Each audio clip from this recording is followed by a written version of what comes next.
Everybody was kung fu fighting. Those kids were fast as lightning.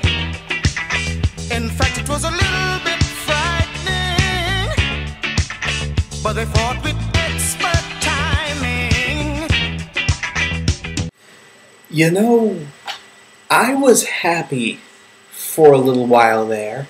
I mean, who wouldn't be? I was playing one of my favorite game series of all time, but apparently, according to the rules of the universe, I'm not allowed to stay happy. So now I had to watch this. I was looking forward to a fun, so bad it's good chop socky flick, but instead I get saddled with Karate Kids USA. First, a bit of backstory for those of you who haven't already figured out that this is an alternate title. Originally called The Little Dragons upon its release in the theaters in 1980, the name was subsequently changed when it was released several times on home video, with such alternate titles as The Karate Kids and Karate Kids USA. This was because it was trying to cash in on the Karate Kid franchise that was at the height of its popularity by the time this hit the movie market. And as we'll see, even with more than one Karate Kid, they still managed to fail spectacularly. Now, before we get the review started proper, I should preface this by telling you people, this is the closest I have ever come since starting this show to just turning off the TV and walking away.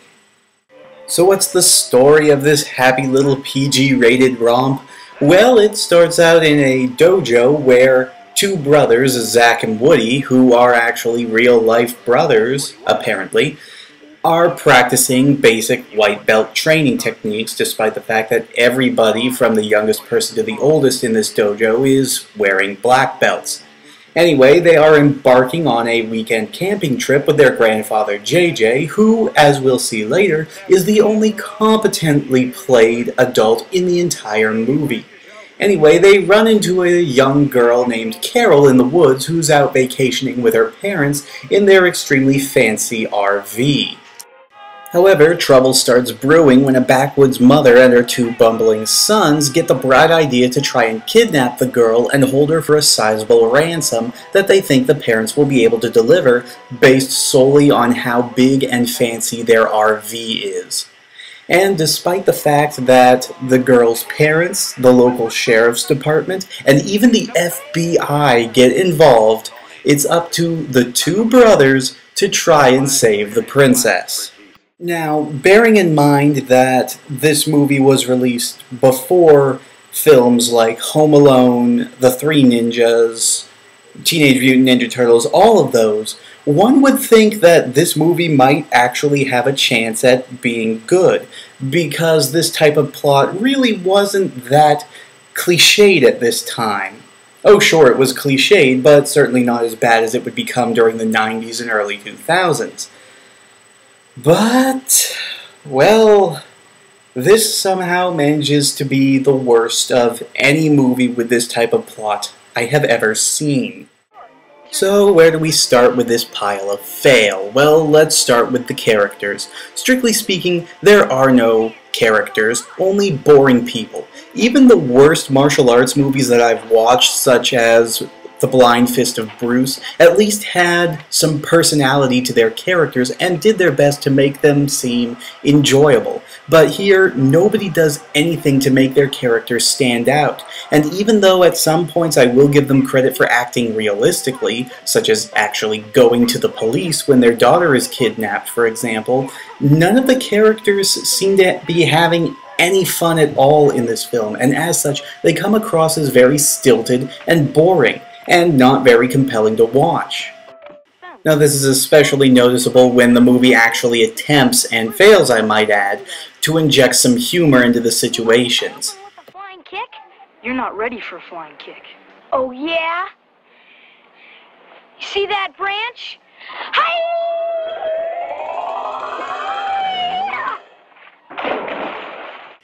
The one exception to this is actually the hillbilly family, who, like most hillbillies in the movies, are played relatively over the top and pretty silly, but even compared to other movies in this same genre, they are played really low-key, and it really hurts the movie because of this.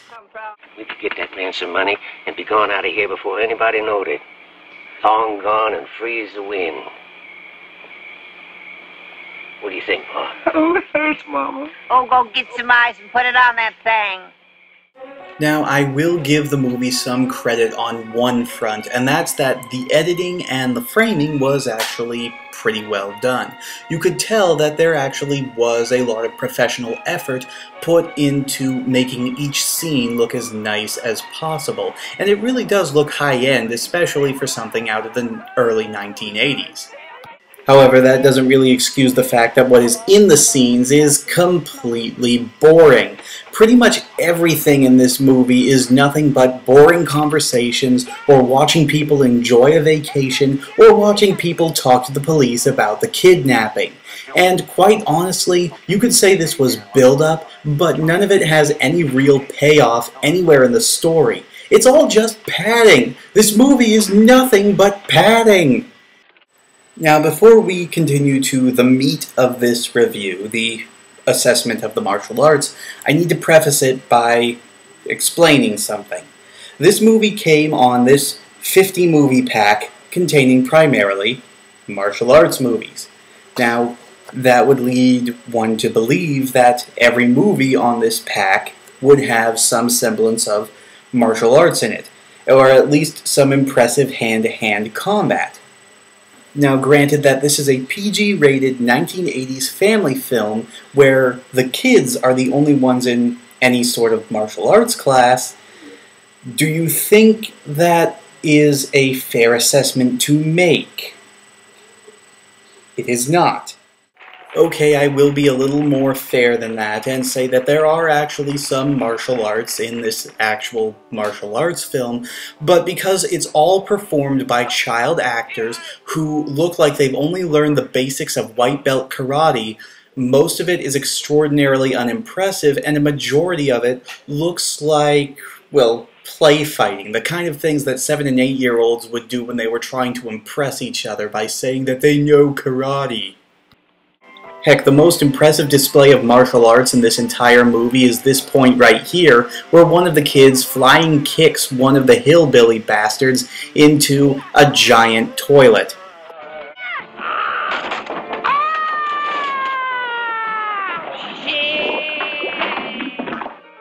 In fact, you want to know how they beat the villains at the end of the movie? You want to know what the final brawl consists of? A bunch of kids dogpiling one guy, another guy drowning in a toilet, and Grandfather JJ using his fishing pole to hook the old bat's shotgun and pulling it up so she shoots the roof off and concusses herself. And then everybody laughs because she gave herself brain damage. Brain damage is funny, right? The music in this movie is also pretty insufferable, most of it sounding extraordinarily stock, as you can tell from this opening credits sequence. Ready? 1. Back.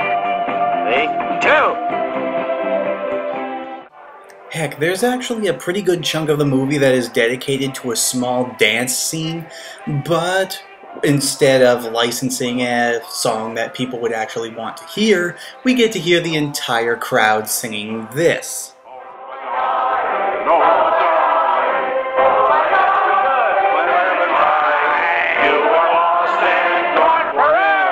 Forever is right. Let's try this one, girl. Let's see if I can't spice that scene up a little bit. Don't tell my heart, my achy breaking heart, I just don't think he'd understand. And if you tell my heart, my achy breaking heart, he might blow up and kill this man. Nope, that ain't working. Let's try this. We can dance if we want to, we can leave your friends behind, 'cause your friends don't dance, and if they don't dance, well, they're no friends of mine. No, that ain't working either. How about this?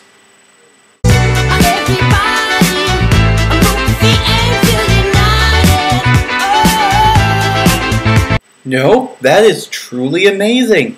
The blandness shines right on through. Another thing that I find very strange about this movie is the amount of times that people swear in it. I mean, this was a PG-rated movie and was advertised as a family film, and yet not only do the adults swear up a storm, but the kids also curse like sailors a whole lot throughout the entire film. In fact, if my research is to be believed, in later VHS releases of the movie, a lot of lines were just outright cut from the film, so you have characters on screen talking, but no audio. Freeze, you big shithead, or I'll send you straight to hell! Don't do it, Woody! So kids, to sum this movie up, we have a martial arts film with almost no martial arts, an action film with little to no action, a detective story that is more anorexic than the worst episode of Scooby-Doo, and a family film that you can't actually show to the family. In essence, this film has no audience. The biggest problem with this entire movie, above everything else I've mentioned, above all the other flaws, is that it is just so extraordinarily boring. The paper-thin plot and the non-characters did not help it any, but my god, they really had to push themselves to the limit to stretch this thing out to its 89-minute runtime. I wasn't kidding when I said I almost stopped watching this thing, and it was mostly because I kept nodding off while I was watching it. I actually had to watch this thing 4 times to come up with anything substantial enough to fill out an entire review, and I still barely talked about anything during this 13 minutes here. The bottom line is, don't bother trying to find this movie. Only seek it out if you are in the advanced stages of insomnia and really need something more powerful than prescribed sleeping medicine. Okay, that was enough bad for one run of the show. I need something energetic. I need something fun and stupid, and something with a lot of 80s cheese in it. Can I please get something like that for next time? Something. Anything. Oh, hell yeah.